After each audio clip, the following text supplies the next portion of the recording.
Morning everyone, কেমন আছো তোমরা সবাই? আশা করছি সবাই খুব ভালো আছো। আজ সোমবার, রাখি পূর্ণিমার দিন। সকাল থেকেই ভিডিওটা শুরু করলাম।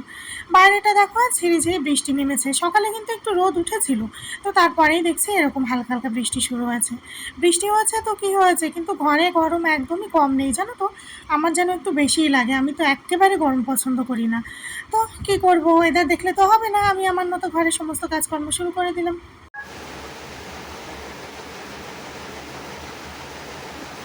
দুষ্টু, ভালো আছে। আমার হাত দিয়ে বাঁধবে না, রাগ করেছে। আমি কি অন্যায় করেছি সেটা বলতে পারতো। বাঁধলোই না আমার হাত দিয়ে, এমন পচা। না, সব আগে দিয়ে প্ল্যান করা থাকে। তোমার হাত দিয়ে বাঁধবো না,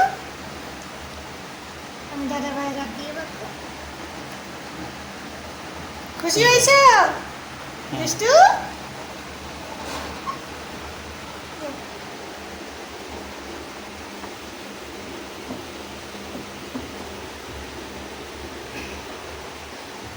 এবার রাখি পূর্ণিমা ভাদ্র মাসে পড়েছে বলে অনেকেই দেখি বলছে ভাদ্র মাসে পড়লে আমরা রাখি বাঁধি না, বাঁধতে নেই। কারণ আমরাও জানি যে ভাদ্র মাসে কোনো শুভ কাজ হয় না। তো ঠিক আছে, আমিও একটু না জেনে আগে থেকেই গোপালের জন্য একটা রাখি এনেছিলাম। আর তারপর আবার বাধা এলো বলে আমি আর পুজো করতে পারলাম না। আর সেটা মণ্ডল মশাই পুজো করতে গিয়ে গোপালকে বেঁধে দিয়েছে। দেখো কাণ্ড, আমি না কয়েকদিন আগে থেকে ওকে মজা করে বলছিলাম, তোমাকে তো রাখি পরানোর অনেকেই আছে, আমাকে তো আর কেউ পরাবে না। এরকম আর কি হাসি মজা করে বলছিলাম। আর ও আজ সকালেই ওর তো নাইট শিফট শুরু হয়ে গেছে, কিছু একটা আনার জন্য নিচে গিয়েছিল। এবার কখন ও দুটো রাখি নিয়ে এনেছে। ভালো কথা। তারপর আমি তো আর পুজো করিনি, স্নান করে উঠেই খাওয়া দাওয়া করে ঘরে এসে বসেছি। তারপর বলছে যে রাখি নিয়ে এসেছে, হাত বাড়াও, তোমাকে রাখি পরাবো। আর এই যে দেখো চকলেটটা, এটা গোপালেরই প্রসাদ। ও নিচে যখন গিয়েছিল এনেছিল, এটা দিয়ে পুজো করে প্রসাদ হওয়ার পর ও অর্ধেকটা খেয়ে আমার জন্য অর্ধেকটা রেখে দিয়েছে। এবার রাখি পরানোর পর আমি মজা করে বলছি, মিষ্টি কোথায়, মিষ্টি কোথায়, রেখে দৌড়ে দৌড়ে গিয়ে ওই প্রসাদটা এনে আমার মুখের মধ্যে ভরে দিয়েছে। আর ওই স্নান করে ওভাবে বসেছিলাম, তো মানে আমি টিপ সিঁদুর কিচ্ছু পরিনি, কেমন একটা দেখাচ্ছিল। আর ও বলছে যে ভিডিও করছো করছো, এগুলো কিন্তু একদম অ্যাড করবে না। এখন সন্ধ্যাবেলা মণ্ডল মশাইয়ের খুব পছন্দের ডিনার বানানো চলছে। তো তোমরা দেখতে থাকো আমি কি বানাচ্ছি, আর কিছু কথা তোমাদের সাথে বলি। আর রাখি উৎসবে যে জিনিসটা তোমরা এখনই দেখলে, তোমরা কে কীভাবে রাখি বন্ধনটাকে ভাবো বা মানো আমি জানি না, কিন্তু আমার কাছে ধারণা সম্পূর্ণই আলাদা। হয়তো সবার সাথে সেটা ম্যাচ করবে না। এই রাখি বন্ধন উৎসবটা আমাদের দুজনের মতামত ভীষণভাবে মিলে যায়। যেমন আমরা ছোট থেকে শুনে বড় হয়েছি যে রাখি বন্ধন মানেই হচ্ছে বোন আর দিদিরা ভাই বা দাদাকে পড়াতে পারবে বা পড়ায়, এরকমই আর কি। কিন্তু এক হিসেবে তো তা নয়। আমরা যেটা বইতে পড়েছি, যেটা পড়ে আমরা বড় হয়েছি, শিখেছি, রাখি বন্ধন যেভাবে প্রচলিত হয়েছিল, সেক্ষেত্রে এটা হচ্ছে একটা ভালোবাসার বন্ধন। আর ভালোবাসা আমার মনে হয় প্রত্যেকটা সম্পর্কে থাকে বা থাকা উচিত। আমরা জানি যে প্রত্যেকটা সম্পর্কে বিশ্বাস আর ভালোবাসা থাকা জরুরি, কিন্তু এটা কয়জন আমরা মানি যে প্রত্যেকটা সম্পর্কে বন্ধুত্ব থাকাটাও ভীষণভাবে জরুরি?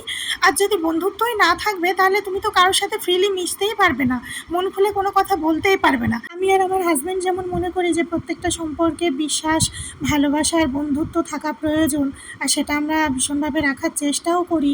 কিন্তু কিছু ক্ষেত্রে গিয়ে দেখেছি, আমি ওটা অতটা গভীরভাবে বলতে পারবো না, কিন্তু আমি যতটা মানুষের সাথে এই তিনটে বিষয় রাখার চেষ্টা করেছি আপ্রাণ এতদিনে এখনো পর্যন্ত, কিন্তু মানুষ ততটাই আমাকে কেউ কখনো বুঝতেও পারেনি। আর সে জিনিসটা না বুঝেই ভীষণভাবে ভুল বুঝে আর কি, মানে অনেক জায়গায় ভালো সম্পর্ক খারাপ হয়ে গেছে, এখনো যাচ্ছে। কিন্তু সেগুলো তো দূরের কথা। আমার মনে হয় স্বামী স্ত্রীর সম্পর্কে যদি বন্ধুত্বটাই না থাকবে, তাহলে হচ্ছে আমি ওর সাথে তো ক্লোজলি মিশতেই পারবো না, মন খুলে কোনো কথা বলতেই পারবো না, সব কিছু বাধা সৃষ্টি লাগবে। মনের মধ্যে মনে হবে যে না, এটা বলা যাবে না, ওটা বলা যাবে না, তাহলে ও এরকম করবে। তো এই যে রাখি বাঁধার ব্যাপারটা তোমরা দেখলে, আমার মনে হয় এটা দেখে অনেকেই হাসাহাসি করবে, মজা করবে। তোমরা যারা নতুন পুরনো যারা ভিডিওটা দেখছো, তোমরা করবে কিনা জানি না, কিন্তু আমার কিছু চেনা পরিচিত মানুষ যে করবে সেটা আমি জানি। যে হাজব্যান্ড ওয়াইফ রাখি বাঁধাবাঁধি করছে। আমাকে রাখি বাঁধার ব্যাপারটা নিয়ে আমারই কিছু পরিচিত মানুষ যে ভীষণভাবে হাসাহাসি মজা করবে সেটা আমি জানি, কিন্তু পিছনে কে কী খারাপ বললো ভালো বললো তা নিয়ে আমার কোনো মাথা ব্যথা নেই। আমরা দুজনে এটাকে সঠিক মনে করেছি, ব্যাস এটুকুই। রুটি বানানো যতটুকু না শিখেছি, পরোটা বানানো ঠিক ততটাই আমি কাঁচা। তো তোমরা দেখলে একটাও কিন্তু ভালো হয়নি। মণ্ডল মশার তো ডিনার হয়ে গেছে রেডি, আর ভিডিওটা আজকে এখানে এন্ড করলাম।